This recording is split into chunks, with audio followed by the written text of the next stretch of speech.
So next we are going to see the other optional protocol of network layer, that is ARP, RARP, BOOTP, DHCP, ICMP and IGMP. The first four protocols are used for address mapping. That is, if you have the physical address to get the logical address, or if we have logical address then to get the physical address. So the first part is how to get physical address of a node when we know its IP address.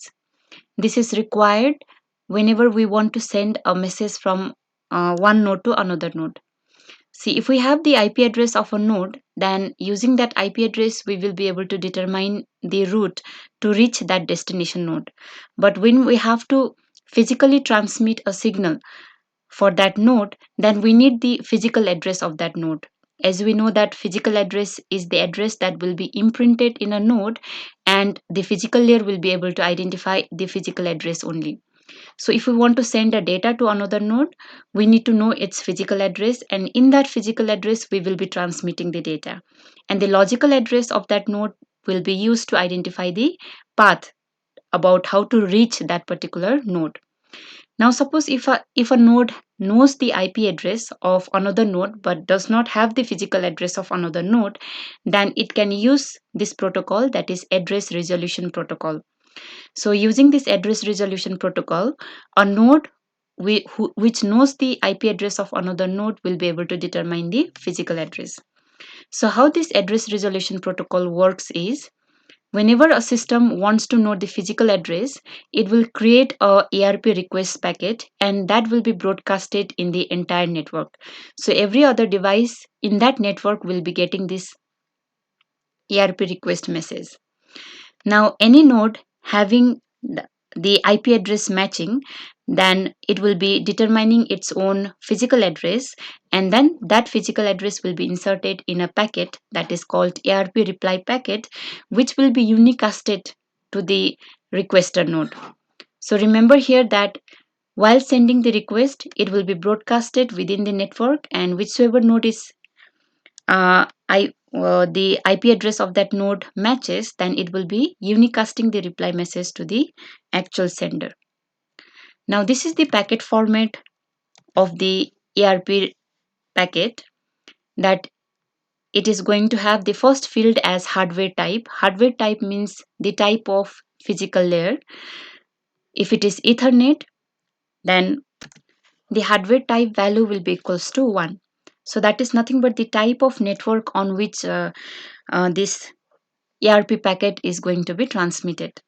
The second field is the type of protocol, whether we are using IPv4 or IPv6. So if we are using IPv4, the value will be 0080 in the second field. Third is the length, hardware length, which is nothing but the size of the physical address. So if we are using Ethernet network, then the size of the MAC address is 48-bit. So similarly, protocol length means the size of logical address or IP address. So in case of IPv4, its size is 32. Now the next field is operation, whether it is a request packet or it is a reply packet. So if it is ARP request, the value will be 1. If it is reply, then it will be 2. Next is sender's hardware address. That is the physical address of the sender. Next is sender protocol address, that is the IP address of sender. Next field is the destination's hardware address. So if it is ARP request packet, it will be blank. Now when it becomes ARP reply packet, then it is going to contain the physical address that the sender is requesting for. And the last field is the IP address of the receiver. So in this example, node A is sending a ARP request packet requesting for the physical address of node B. So it has created the request packet, and the various fields are, let us say if the type of the LAN network is Ethernet, then the first field value is 1. Now if it is using IPv4, then it is 0800. Now since it is Ethernet, the size of the physical address is 6, which is 48-bit. Then this is in terms of byte. Now the next one is IPv4, which is of 32-bit. that is equal to 4 byte, so its value is 4. The next field we have is request. This is a request packet, so its value is 1. Now the next value is the physical address of sender system, IP address of sender system. Next is the physical address that sender is requesting from, and the last one is the IP address of receiver. Now receiver, when it will be getting this ARP request, it will be creating the reply packet wherein the values of the hardware type, protocol type, hardware length, protocol length will remain same. Since it is reply, so its value will be 2, and the IP address and physical address, if you see, now the sender will be sending its physical address. So in the first field, it will be the physical address of node B, then IP address of node B, then the last two field is the physical address and IP address of node A. That was the node which had sent the ARP request. Now the next protocol is reverse address resolution protocol. So ARP packet was used to find the physical address of another node when you know the IP address of the other node. That is mainly required if you do not know the physical address of other node, because physical address is required to send the information or the signal through the physical layer. Now reverse address resolution protocol does just the opposite operation. That is, it is used to get the IP address of a node when you know its physical address. So that is just the reverse side. That is, a node who knows the IP address, its own IP address, but do not know the physical address, then ARP will be used. And in the reverse side, if a node wants to know the logical address when it has the physical address, then RARP will be used. So RARP will be basically used by node or node to get to know about itself. That is, a node will be getting its physical address by reading the NIC card that it is going to have, and to communicate in the network, to be part of a network, to have a communication, it need to have the logical address. Now if the system was already provided with the logical address, then a node will have to save that logical address in the memory. But suppose if a device is a diskless memory, that is, it does not have the storage device, then every time it want to be part of a network and it want to perform the communication, it will have to request or ask other node, whoever is maintaining all the logical addresses of all the node in that network, about its own logical address. So what I'm trying to say is that a node, whenever, if a node cannot store its own IP address in its memory, that happens when a node is a diskless node. In that case, for the communication, it will have to create this RARP request packet asking other node whichsoever is having its logical address to provide it. Now using that logical address, that node will be doing the further communication. Now suppose a node wants to get its own IP address, then it is creating here in this example RARP request packet. That request packet, it is broadcasting in the entire network, and whichsoever node is the RARP server, that is, whichsoever node is maintaining the IP addresses of all other node, then it will be sending the reply. So as we can see here also, RARP request is a broadcast, but RARP reply is a unicast. Now this is the packet format. All the fields are same except the operation and the order of the addresses. Now in the operation, if it is RARP request, it will be 3. If it is RARP reply, then it will be 4. Now here, since the sender is requesting its own IP address, so its protocol address will not be filled, and remaining is similar to that of ARP. This RARP protocol is a static protocol. That is, when a node want to know its IP address, it will be broadcasting, and other node will have to maintain the IP address of all other node. But in case of bootstrap protocol, so there will be a dedicated server for managing all this thing. So a node will be sending a request not to all other node in that network, but to a relay agent. And that relay agent will know the IP address of the Bootstrap server that is responsible for maintaining, and that will be providing the IP address. So the advantage of BOOTP protocol over RARP is the number of communication will be less. But again, here also Bootstrap is protocol is also a static protocol. So that is, all the IP address will have to be maintained predetermined and it will be present in a table. In case of DHCP, that is Dynamic Host Configuration Protocol, this is both static as well as dynamic. Static means the IP address details can be predetermined and can be stored in a table also, as well as and when required. Suppose if I do not want to assign a specific IP address to a node, but if I want, whenever a node want to use the internet, to assign the IP address for that duration only, then I can go for the dynamic type of protocol, that is DHCP. The next protocol of the network layer is ICMP. So ICMP is Internet Control Message Protocol. So we have already seen in the previous video that IPv4 or IPv6, they are not reliable protocol. They only provide the best effort delivery. So that means there is no way of checking whether the packet that the network is transmitting or the packet which destination is receiving has error or not. And there is also no mechanism of finding any information about any other node. So for that, if we want this reliability feature, that is error detection mechanism, as well as we want some query to be made to be possible in a network, then we can use this ICMP protocol. So this is the basic header format of ICMP. First is type. Based on the type, we have various code and checksum, rest of the header and the data section. So type means type of message.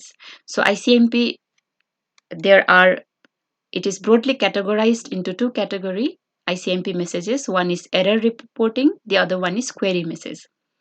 So in case of error reporting also, we have 5 different type of error reporting ICMP messages. That is destination unreachable, source quench, time exceeded, parameter problem, and redirection. Now the first type of, if due to some reason, if the packet could not be delivered to the destination. So destination here is the actual process who is supposed to receive the packet. This usually happens if there is some error in the header section, or if the IP address, destination IP address is wrong, or there can be other reasons. Then the intermediate router or the destination itself will be generating this destination unreachable ICMP error message, and this destination unreachable message will be sent directly to the sender. Now sender, based on this information, it will be retransmitting the packet. Remember that error reporting only can be done by ICMP. It does not correct the error. So if any intermediate router or destination detect any kind of error, that type of error information will be sent to the sender. The second error is source quench. This happens if the speed with which sender is transmitting is greater than the speed with which receiver can receive. That is, when the sender is transmitting in the higher speed, then the receiver may not be able to receive all the data packet and store in its queue. In that case, the destination should be able to inform this to sender. That is nothing but a flow control mechanism. Now, if this is happening, then the destination will be creating the source quench message, and this will be sent to the sender. Next error is time exceeded. So this message will be generated in two cases. One is when TTL field becomes 0. That is, we have already discussed about TTL, that is time to limit, which defines how many intermediate node a packet can travel before reaching the actual destination. Now, if the TTL field becomes 0, that means there was some problem because of which the packet could not be delivered to the destination within that TTL time. So any router which gets TTL value as 0 of a packet, then it will be informing sender about the time exceeded error message. Next is parameter problem. So parameter problem is whenever in the header part, if a node detects some kind of error. So that means parameter problem will be sent, will be sent to the sender. Redirection message will be generated. Uh, you'll be able to understand from this figure. So let us say node A is trying to send a message to node B. Now node A in its routing table has the information that it can reach node B via router R1. Let us say this was the old information when router 2 was not there in the network.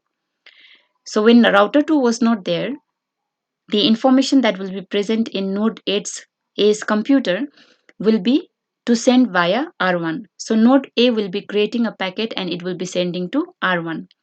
But R1, since it is directly connected to R2, it knows that the shortest path for node A to send a message to node B will be via R2. So that means R1 will be forwarding that packet to R2 because it has to go by R2 to reach the destination B, as well as it will be informing this to the sender. So that information will be sent as a redirection message. The information is it is telling sender A to change its routing table. So from that means from the next time onwards, A should be sending via R2 because it is more shorter in comparison to R1. Now there are 4 points on which the ICMP error message will not be generated. That is, the first is ICMP error message will not be generated if in response to a message, if the datagram is already a ICMP error message. Second is ICMP error message will not be generated for the fragmented datagram if that fragment is not first fragment. The ICMP error message will not be generated for a datagram having multicast address, as well as it will not be generated for any datagram having loopback address.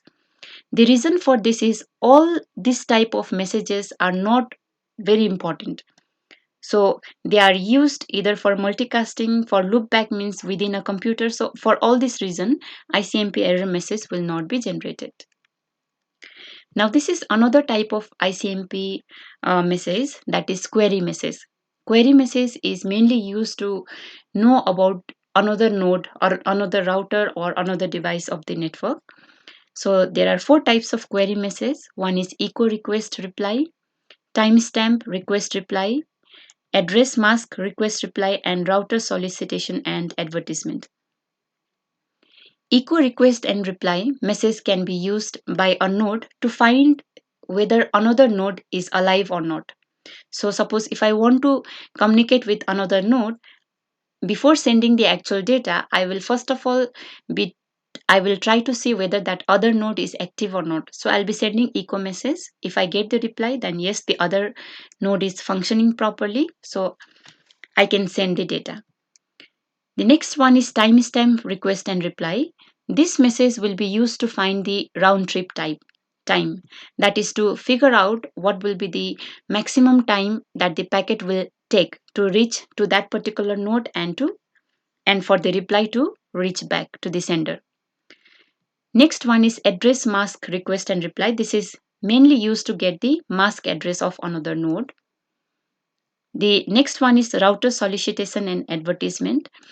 This is mainly used whenever a router has got some new information about the route, about the path, and it want to inform another node. So let us say a router want to send or a device want to send a message to some other device. So for that it will have to know which all routers are there in that path, okay, or to which router it should be sending the data. So for that it can send a router solicitation message, and in response to that the other router whichever is having the information will be sending the advertisement message. This echo request and reply is done by using the ping command. So let me show you all using this command prompt. Let us say I want to check whether some other IP address, whether I'm reachable to another IP address or not, whether this system that is 127.0.0.1, let us say, is alive or not. So I will have to write ping space 127.0.0.1, so IP address of the other node. So it is saying that yes, it is getting a reply from this particular IP address. So this, for this computer, this 127.0.0.1 is a loopback address. So I'm getting a reply. Next protocol is IGMP, that is Internet Group Management Protocol.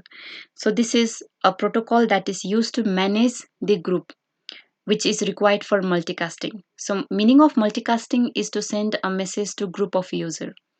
Now to send a message to group of user, those set of user has to be maintained by a router that is called multicast router. So if a set of node want to form a group, then they will be showing their interest to the multicast router by joining a group, and the multicast router will be maintaining the set of multicast IP addresses, and whenever a message the router receives for the group, then it will be using that information to forward to all the member of the group. So multicasting means to send a message to a group of user, and that that group will be managed by IGMP protocol. So these are the different types of IGMP messages that will be used: general query, special query, membership report, and the leave report. So whenever a node want to join a group, then it will be sending a membership report, and whenever a node want to leave a group, then it will be sending a leave report message. Now, a node will be uniquely identified by using its IP address, that is called unicast address. Now, if a node want to be part of a group, then that group will have a multicast IP address, which the router will be assigning to all the node of that particular group. So these addresses will be managed by IGMP protocol.